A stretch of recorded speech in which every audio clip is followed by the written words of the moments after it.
राम राज बैठे तेरे लोका, हर्षित भये गए सब शोका। बैरुन कर काहू सन कोई, राम प्रताप विषमत खोई। श्री रामचंद्र जी के राज पर प्रतिष्ठित होने पर तीनों लोक हर्षित हो गए। तीनों लोग हर्षित हो गए, उनके सारे शोक जाते रहे। कोई किसी से बैर नहीं करता, कोई किसी से बैर नहीं करता। श्री रामचंद्र जी के प्रताप से सबकी विषमता, आंतरिक भेदभाव मिट गई है।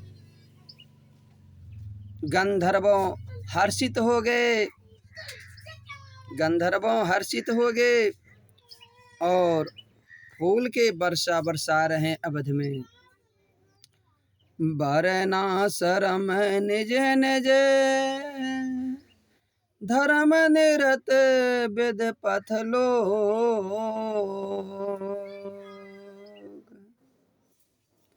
चलहि सदा पबहि सुखहि, नहीं भई शोक न रोग। मंगल भवन अमंगल हरि, दरबहु दशरथ गिरि बिहारी। सब लोग अपने अपने वर्ण और आश्रम के अनुकूल धर्म में तत्पर हुए सदा वेद मार्ग पर चलते हैं, सदा वेद मार्ग पर चलते हैं और सुख पाते हैं। उन्हें न किसी बात का भय है, न शोक है और न कोई रोग ही सताता है, क्योंकि जहाँ गणनायक विघ्न करता हो, श्री रामचंद्र जी का राज हो, वहाँ रोग शोक सता सकता है कभी? कदापि नहीं।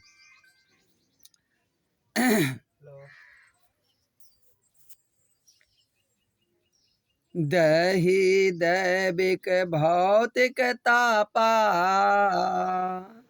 राम राज नहीं काहू को व्यापा। सब नर करहि परस्पर प्रीति, चलहि स्वधर्म निरत सुरति नीति। राम राज्य में दैही दैविक और भौतिक ताप नहीं होते थे। राम राज्य में दैही दैविक भौतिक ताप नहीं होते। दैहिक मतलब हुआ देही दुख नहीं होते थे। भौतिक के मतलब, दैविक के मतलब न देव से भेजे हुए आफत आते थे, जैसे चेचक फेचक हो जाते हैं बहुत को, वह सब नहीं होते थे। न ही भौतिक ताप यानी खाद्य पदार्थ से खाए हुए पेयजल पिए हुए से वह सब से भी बीमारी हो जाते हैं, रोग हो जाते हैं, वह सब कुछ नहीं होते थे, क्योंकि रामचंद्र जी मर्यादा पुरुषोत्तम श्री राम थे। किसी को भी नहीं व्यापते थे, सब लोग परस्पर प्रेम करते थे एक दूसरे से और वेदों के बताई हुई नीति मर्यादा में तत्पर रह करके अपने अपने धर्म का पालन करते थे। चारियों चरण धर्म जग माही, पुरी रहा सपन हो अघनाही। राम भक्ति रत नर अरु नारी, सकल परम गति के अधिकारी। धर्म अपने चारों चरणों और सत्य सोच दया दान से जगत में परिपूर्ण हो रहा है। सत्य वार्ता और सोच दया और दान धर्म से यह सब जगत जो है से परिपूर्ण हो रहा है। स्वप्न में भी कहीं पाप नहीं है, स्वप्न में भी कहीं पाप नहीं है। पुरुष और स्त्री सभी राम भक्ति के परायण में हैं और सभी परम गति मोक्ष को अधिकारी है, सभी परम गति मोक्ष को अधिकारी है। अल्प मृत्यु नहीं कब न पीरा, सब सुंदर सब बिरज शरीरा, नहीं दरिद्री कोहूँ दुख नो दीना, नहीं कोहूँ अवधि नो लक्षण हीना। छोटे अवस्था में मृत्यु नहीं होती है। श्री रामचंद्र जी राज पर बैठे थे, छोटे अवस्था में किसी को अकाल मृत्यु नहीं होती है, न किसी को कोई पीड़ा होती है। सभी के शरीर सुंदर और निरोग है, न कोई दरिद्री है, न कोई दुखी है और न दीन है, न कोई मूर्ख है और न शुभ लक्षणों से हीन है। न किसी को पीड़ा होती थी, नहीं पाँव में, नहीं शरीर में, नहीं सर में, नहीं आँखें में, और जैसे शरीर सुंदर और निरोग रहते थे, कोई रोग नहीं। और न दरिद्री है श्री रामचंद्र जी के राज में, और न कोई दुखी, न दीन, न कोई मूर्खता है, और न शुभ लक्षण से हीन, न कोई शुभ लक्षण से हीन। यानी मले छूलेक्ष के वहाँ वास नहीं थे। आइए, शंकर भगवान कहते, हे भवानी, क्योंकि मर्यादा पुरुषोत्तम श्री रामचंद्र जी एक पत्नी व्रत धारण करने वाले राज पर बैठे हैं, इसलिए करके किसी को यह सब रोग पीड़ा मूर्खता नहीं सताता है, नहीं दरिद्री सताता है। मैया पार्वती कहते हैं, हे भगवान शंकर, तो फिर और दूसरे जगह जैसे क्यों सताते हैं? कहते हैं इसका कारण है जिस राज्य पर, जिस देश में, जिस राज्य में राजा अधर्मी हो, कहते उसमें जैसे अकाल मृत्यु होती है। अधर्म जो राजा करते हैं अकाल मृत्यु होती है, किन्हीं को पुत्र मरते हैं, किन्हीं को पुत्र मूर्ख रह जाते हैं, कोई जो है से किसी को पीड़ा होते हैं, रोग होते हैं, शरीर जो है से निरोग नहीं रहते हैं, वह एक मलेच्छ के तरह रहते हैं। कहते हैं यह सब राजा के कुकर्म का जो है से नतीजा होते हैं। सब निर्भय धर्म रत पोनी, नर अरु नारी चतुर सब गुनी, सब गुणमय पंडित सब ज्ञानी, सब कृत्य गए नहीं कपट सयानी। सभी दंभ रहित है, हे भवानी सुनो, सभी दंभ रहित है, और सभी जो है से दंभ रहित है। अवधपुर के पास ही सभी बलिष्ठ है, यह नहीं किसी से झुकने वाले, धर्म परायण है, क्योंकि सब जो व्यक्ति धर्म परायण करते हैं वह जो है से किसी से झुकने वाले नहीं होते हैं, और पुण्य आत्मा है। हे भवानी सुनो, पुरुष और स्त्री सभी चतुर है, गुणवान है, और सभी गुणों को आदर करने वाले और पंडित है। सभी जैसे गुण को आदर करने वाले पंडित है, तथा सभी ज्ञानी है।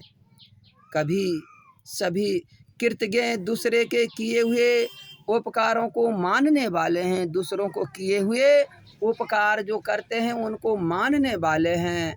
और कपट चतुराई धूर्तता किसी में नहीं है। कपट चतुराई यानी धूर्तता जो है से किसी में नहीं था, किसी में नहीं था। राम राज नवगेश सुनहूं, चराचर जग माही काल करम स्वभाव गुण, कृत जुग कृत दुख काहू की नाही, मंगल भवन अमंगल हरि, दरबहु दशरथ जर बिहनी। काक भुसुंडी जी कहते हैं कि हे पक्षी राज गरुड़ जी सुनिए, श्री राम के राज्य में जड़ चेतन सारे जगत में काल कर्म स्वभाव और गुण से उत्पन्न हुए दुख किसी को नहीं होते थे, अर्थात इनके संबंध में कोई नहीं है। कहते इन सब के बंधन में कोई नहीं थे। भूमि सप्त सागर मा खेला, एक भूप रघुपति को साला, भुवन अनेक रोम प्रति जासु, यह प्रभुता कछु बहुत नोतासु। अयोध्या में रघुनाथ जी, अयोध्या में श्री रघुनाथ जी 7 समुंदरों की मखेला कर धरने वाली पृथ्वी एकमात्र राजा है। यानी 7 समुद्रों वाली मखेला कर धरने वाली पृथ्वीपति एकमात्र राजा है। कौन? तो मर्यादा पुरुषोत्तम श्री राम, जिनके एक एक रोम में अनेक ब्रह्मांड है। जिनको एक एक रोम में अनेक ब्रह्मांड है, असंख्य ब्रह्मांड है, उसको कोई गिन नहीं पाए, कोई गिनती नहीं कर पाए। उनके लिए 7 दीपों की यह प्रभुता कुछ अधिक नहीं है। उनके लिए यह 7 दीप जो है, जम्बू द्वीप में 7 दीप जो है से उनके लिए 7 दीप के प्रभुता नहीं है। सो महिमा समझत प्रभु केरी, यह बरनत हिनता घनेरी। सो महिमा खगे से जिन जानी, फिर यही चरित्र तीनहु रति मानी। हे खगपति गरुड़ जी, बल्कि प्रभु उस महिमा को समझ लेने पर तो कहने में कि वे 7 समुद्र से घिरी हुई संपत्ति पई और पृथ्वी एक छत्र सम्राट है। पृथ्वी के पूरे पृथ्वी के उस वक्त जो है से त्रेता में एक छत्र सम्राट था। कौन? तो मर्यादा पुरुषोत्तम श्री रामचंद्र। उनकी बड़ी हीनता होती है, परंतु हे गरुड़ जी, जिन्हें वह महिमा जान भी ली है, वे भी फिर इस लीला में बड़ा प्रेम मानते हैं। जो उनको जैसे राम जी को महिमा मान ली है, उनको यह लीला में बहुत प्रेम आते हैं। सो जाने कर भल फल यह लीला, कहीं महामुनि बरदम शीला। राम राज कर सुख संपादा, बरने नो सकहीं फनिस सारादा। क्योंकि उस महिमा को जानने का फल यह लीला, इस लीला का अनुभव ही है। इंद्रियों को दमन करने वाले श्रेष्ठ महामुनि ऐसे कहते हैं कि रामराज की सुख संपत्ति वर्णन शेष भी सरस्वती भी नहीं कर सकते हैं। रामराज का वर्णन 1000 मुख वाले, 1000 मुख किनको है? शेष जी के, जो शेष पर भगवान विष्णु शयन किए रहते हैं। वह 1000 मुख वाले शेष भी नहीं वर्णन कर सके हैं, शारदा भी नहीं वर्णन कर सके हैं, और एक छोटी सी मुख वाले तुलसीदास जी और मैं, आप कितना वर्णन कर सकिएगा।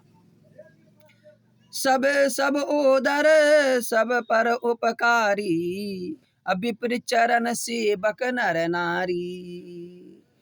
एक नारी व्रत रत सब झारी, अते मन बच कर्म पति हितकारी। सभी नर नारी उदार है।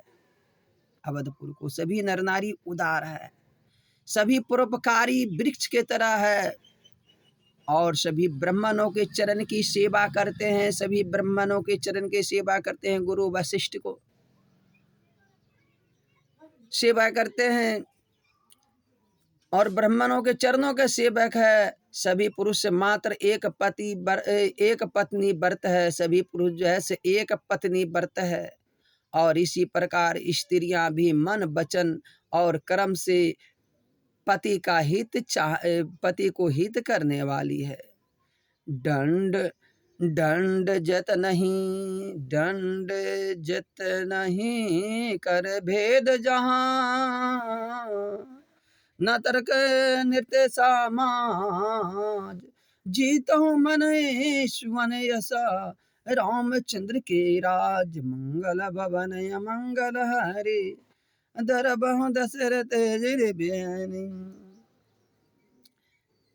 शंकर भगवान कहते हैं, हे भवानी, देखते हैं झुकते हो, क्या हुआ? क्या हुआ? कहते हैं नहीं कुछ। कहते हैं नहीं, कुछ तुम्हें तो लगता है निंदा देवी सता दी है। कहते हैं निंदा देवी लगता है सता दी है। तो भवानी इस पर सवाल करते हैं, हे भगवान शंकर, निंदा देवी कौन है? आप निंदा देवी को बातें करते हैं। कहते हैं निंदा देवी जो है से कुंभकर्ण की पत्नी है। कहते हैं निंदा देवी कुंभकर्ण की पत्नी है। कहते हैं तो फिर वह राक्षसनी के यह आप रामायण करते हैं, यह रामायण के जगह पर उसको स्थान कैसे प्राप्त हुआ? कहते भवानी सुनो, जब जो है से कुंभकर्ण को मार दिए थे भगवान प्रभु श्री रामचंद्र जी, उस वक्त जो है से निंदा देवी और तीर जटा जैसे रोते बिलखते हुए आए थे प्रभु श्री रामचंद्र जी के पास। और यहाँ आए थे तो विभीषण से कहे कि हे विभीषण, यह कौन यार है? बानरो भालू तो कहते थे कि देखो एक ही योद्धा मारे गए कुंभकर्ण, तो जो है से उधर से जो है से सीता को भेज रही है। विभीषण कहता है थोड़ा सा जो है से अपने मुखार वृंद में लगाम लगा लो। कहते यह सीता नहीं आ रही है। अरे कौन है? कहते यह तीर जटा है और निंदा देवी है कुंभकर्ण की पत्नी। और उस वक्त प्रभु श्री रामचंद्र जी चल दिए थे अवधपुर। उस वक्त आए थे रोते बिलखते हुए। तो यहाँ कहे थे प्रभु मेरा पति जैसे क्या कसूर किया था कि मेरे पति को जो है से आप जैसे वध कर दिए? कहते सुनो, तुम्हारा पति तो कुछ मुझे अपराध नहीं किया था, परंतु शत्रु को पक्ष में आकर करके युद्ध कर रहे थे रण किर्रा में, इसलिए करके वह मारा गया। वह परम गति वीर गति पाई है। हे निंदा, इसलिए सोच नहीं करना है। कहते क्यों नहीं सोच करूंगा? कहते सोच क्यों नहीं करेंगे? जिसको यानी कि पति यानी कि सुहाग गुजर जाए वह किस तरह सोच नहीं करेंगे? प्रभु श्री राम कहे के निंदा, मैं तुम्हें एक वरदान देता हूँ, जहाँ पर मेरी रामायण कथा होगा वहाँ पर तुम जो है से पहले जो है से आसन लगा करके बैठ जाना, और जो व्यक्ति सुनने वाला होगा उन्हें जो है से तू दबाना। और कहते और ध्यान रहे पूर्व जन्म के पाप किए हुए श्रोता को दबाना। कहते और दूसरा का नहीं। कहते यदि सुनने वाला न होगा तो वह जो है से रामायणी को पछाड़ना। तो फिर तीर जटा कहते हैं प्रभु मेरे लिए, कहते हैं जाओ पूर्णिमा से 3 दिन बाद तक जो पृथ्वी पर पुण्य कर्म होगा वह तुम्हारा होगा। कहते हे भवानी ऐसा जो है सो उसको वरदान कर दिए थे, तो वही निंदा देवी आपको सताता है, क्योंकि पहले जन्म में जो है से तू जो है से श्री रामचंद्र जी पर शंका की थी। शंका किया था ना? कहते हाँ प्रभु। कहते वही से लेकर करके वह निंदा देवी जो है आपको सताती है। आइए, रामचंद्र जी के राज में दंड केवल सन्यासियों के हाथ में है। रामचंद्र जी के राज में दंड केवल सन्यासियों के हाथ में थे, और भेद चाहने वाले नृत्य समाज में और जीतो शब्द केवल मन जीतने के लिए ही सुनाई पड़ता था। जीतो शब्द सिर्फ जीतो शब्द जो है से मन जीतने के लिए होता था। जीतो शब्द सिर्फ मन जीतने के लिए होता था, परंतु अभी जो है से बहुत ऐसे जीतो शब्द कहते हैं ना, वह जो है से क्या किन्हीं को मन जीतेगा? श्री रामचंद्र जी जैसा मन नहीं जीत सकता है। श्री रामचंद्र जी जैसा मन नहीं जीत सकता है, क्योंकि अभी का जो यह कल युग के जो है से बहुत ऐसे है, चाहे ग्राम के राजा हो, बाहर के राजा हो, इधर का राजा हो, देश के राजा हो, उनसे जो है से बहुत ऐसे दुखी न दुखी ही रहते हैं। वह गालियाँ सुनते हैं, बात सुनते हैं कि हम सब उसको यह दिया हमको वह नहीं दिया, उसको यह दिया उसको वह नहीं दिया। ऐसा हो रहा है। यह नहीं, प्रभु श्री रामचंद्र जी के जैसा 16 आना जो है से खुश नहीं है। अर्थात राजनीति में शत्रुओं को जीतने का, चोर डाकुओं आदि दमन करने के लिए दान दंड और भेद, ये 4 उपाय किए हैं।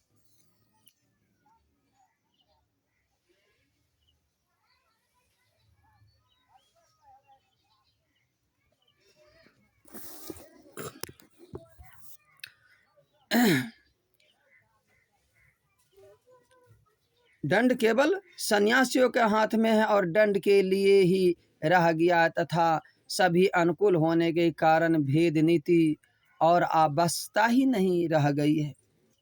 भेद शब्द केवल सुर और ताल के भेद के लिए कामों में आते हैं। भेद सिर्फ वही में काम आते थे।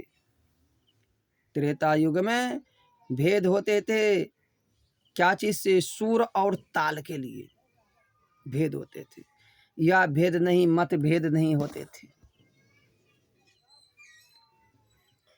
फरहि सदा तरुकानन, राहि एक संग गज पंचानन, खग मृग सहज बैरों बिसराई, सबहि परस्पर प्रीत बढ़ाई।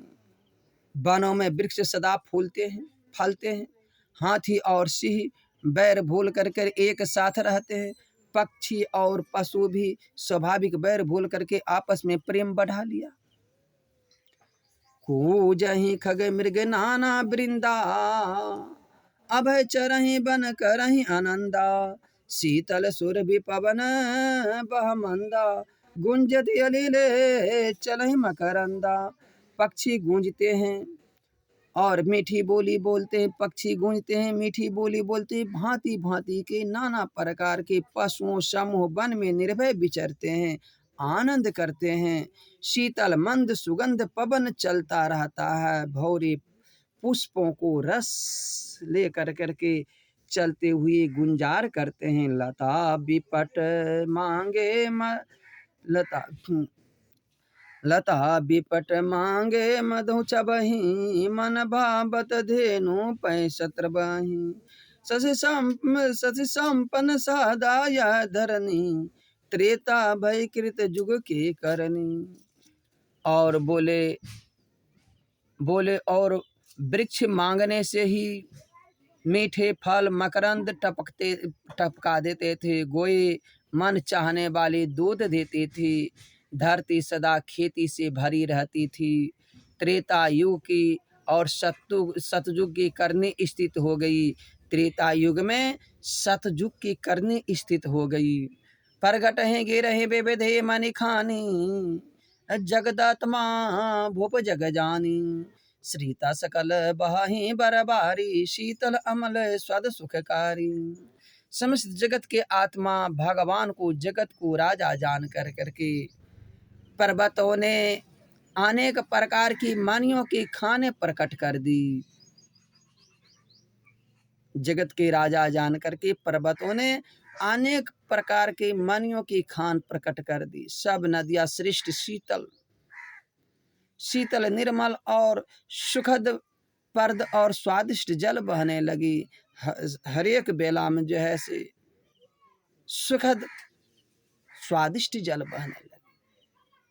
सागर निज मर्यादा रही, डरहि रतन तट नहीं नर लही, सरजी संकुल सकल तरागा, अति प्रश्न 10 दिशा विभागा। समुद्र अपनी मर्यादा में रहते थे। वे लहरों के किनारों पर रतन डाल देते थे। वह समुद्र जैसे अपना मर्यादा में रहते थे और उसको लहर जो मारते हैं, समुद्र को बेग जिसको कहते हैं, वह जहाँ बेग मारते थे वह किनारा में जैसे रत्न डाल देते थे, जिन्हें मनुष्य पा जाते थे। सब तालाब और कमलों से परिपूर्ण से थे। सभी तालाब जैसे कमल से परिपूर्ण थे। 10 दिशाओं में विभाग अर्थात सभी प्रदेश अत्यंत प्रसन्न थे। सभी प्रदेश अत्यंत प्रसन्न थे, इसमें कोई कमी नहीं थी। इस लेकर के गणनायक को उसको अपने सूट से फूल लाने में कमी नहीं होते थे, गंधर्व को भी कमी नहीं थे, वह भगवान को जो है से पकड़ के उछल देते थे भगवान। विधु महीपुर मायूखनहि रवि तप जन तहु काज, मांगे बरिद देह जल रामचंद्र की राज, मंगल भवन मंगल हरे धरबहु दशरथ जर बिहारी। श्री रामचंद्र जी के राज में चंद्रमा अपनी अमृतमयी किरणें से पृथ्वी को पूर्ण कर देती थी। सूर्य उतना ही तपते थे जितने आवश्यकता होती थी, सूर्य उतना ही तपते थे जितना आवश्यकता होती थी। और मेघ मांगने से जब जहाँ जितना चाहिए उतना ही जल देते थे, मेघ को मांगने से जितना जल चाहिए उतना ही जल देते थे, यह नहीं कहीं से कहीं दहा भसा नहीं देते थे। ऐसा था श्री रामचंद्र जी के राज। तो आपको जो है यह रामचरित्र यदि अच्छे लगे होंगे तो गणनायक चैनल को सब्सक्राइब जरूर कीजिएगा। जय श्री तुलसीदास जी की जय, शंकर भगवान की जय।